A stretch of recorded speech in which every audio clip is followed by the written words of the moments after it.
तो hello friends, welcome back to my channel. और friend, आज की वीडियो सीरीज के अंदर हम डिस्कस करने वाले हैं लीनियर, जो आपका हमारा लीनियर रिग्रेशन हम डिस्कस कर रहे थे, उसमें थोड़ा सा कुछ टॉपिक्स बच गए थे जिनको हम लोग डिस्कस कर लेंगे। और अगले वीडियो के अंदर हम लोग जो लीनियर रिग्रेशन है उससे रिलेटेड जो न्यूमेरिकल क्वेश्चंस होते हैं उनको प्रैक्टिस कर लेंगे। यहाँ पे एक फिगर दिख रहा होगा जो कि बेसिकली हाइपोथेसिस फंक्शन को रिप्रेजेंटेट करता है, और हाइपोथेसिस फंक्शन क्या होते हैं उनको हम डिस्कस करेंगे। यहाँ पे एक टेस्टिंग ट्रेनिंग सेट है, यहाँ पे आपका रिग्रेशन एल्गोरिथम है, ये आपका एच है, यहाँ से इनपुट प्रोवाइड हो रहा है, और ये आपका प्रेडिक्शन आउटपुट होगा जो कि हमें y के रूप में मिलेगा।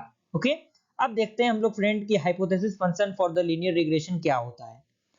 यहाँ पे एक फॉर्मूला आपको दिख रहा होगा, y is equal to Y not plus b1x plus ये आपका क्या है, एप्सिलॉन है। ओके, अब कौन सी चीजें क्या है वो आपको रिप्रेजेंटेड करके दिखाया जाए।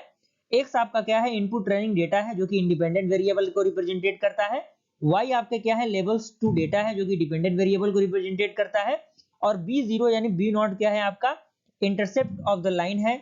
और b1 क्या है आपका, कोफिशिएंट ऑफ x है जो कि हम लोग लीनियर रिग्रेशन कोफिशिएंट कह सकते हैं। और ये आपका क्या है, एप्सिलॉन, वो आपका रैंडम एरर है। ओके, आप इसको स्टेप बाय स्टेप लिखते चलिएगा ताकि नोट्स आपका बनता चलेगा।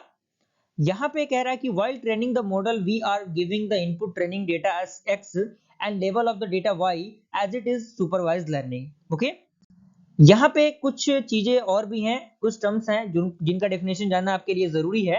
वो है आपका रिग्रेशन लाइन। इसमें कह रहा है कि linear line showing the relationship between the dependent and the independent variable is called regression line.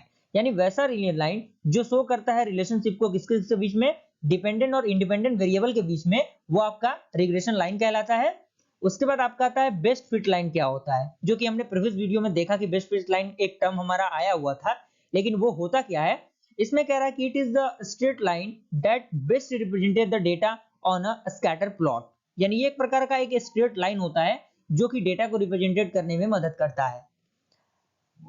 उसमें अगला पॉइंट इसमें कह रहा है कि when working with the linear regression our main goal is to find the best fit line, that means the error between the predicted value and the actual value should be minimized. यानी predicted value को represent किया जाएगा इसके मदद से, लेकिन जो actual value होगा वो क्या होना चाहिए, मिनिमाइज होना चाहिए। अगला पॉइंट कह रहा है कि the best fit line will have the last list error.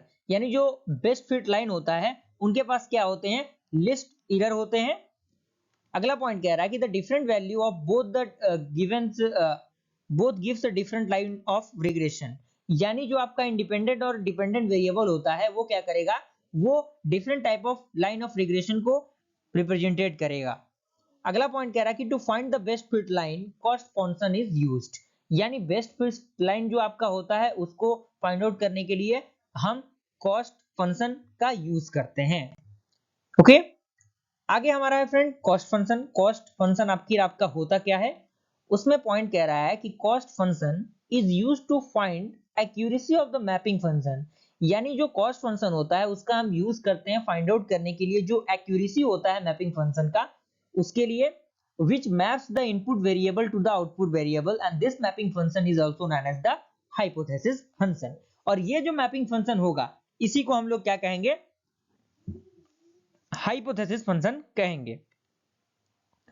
अगला पॉइंट कह रहा है कि by achieving the best fit regression line the model aims to predict y value such that the error difference between the predicted value and the true value is minimum। अगला point कह रहा है कि so the value of b0 यानी b0 and b1 are updated to reach the best value that the minimise the error between the predicted y value and the actual y value. यानी जो हम predict किए रहेंगे y के value को और actual जो वैल्यू आएगा y को, उसको हम b0 और b1 से क्या करेंगे, अपडेट करेंगे। अगला पॉइंट कह रहा है कि for the linear regression we use the root means square error cost function which is the average of squared error occurred between the predicted y value and actual y value। अब इसके बाद एक formula है जो कि cost function का use किया जाता है, जो कि न्यूमेरिकल क्वेश्चन के अंदर आपके लिए काफी फायदेमंद होगा, और इस फॉर्मूला का यूज बहुत ही ज्यादा जरूरी है। आप यहाँ पे देखिए j is equal to 1/n summation of, ये आपका summation of i is equal to 1 से लेके n तक, और यहाँ पे क्या है y, i आपका क्या है, y i आपका बेस में है, एक्चुअल वैल्यू जो हमारा y का वैल्यू जो एक्चुअल रहेगा वो रहेगा, माइनस y i जो कि हमारा प्रेडिक्टेड वैल्यू रहेगा, और उसका पावर क्या है 2 है और ये आपका क्या है JB है। ओके, जहां पे n आपका क्या है, n is the total number of observation और इसका गोल क्या है, the goal of this model is to minimise the cost function, यानी जो कॉस्ट फंक्शन है उसके मतलब जो कॉस्ट है उसको मिनिमाइज करने के लिए हम इस फंक्शन का यूज करेंगे। ओके, मिलते हैं फ्रेंड्स अगले वीडियो में जिसमें हम लोग न्यूमेरिकल क्वेश्चन को डिस्कस करेंगे। तब तक के लिए थैंक यू।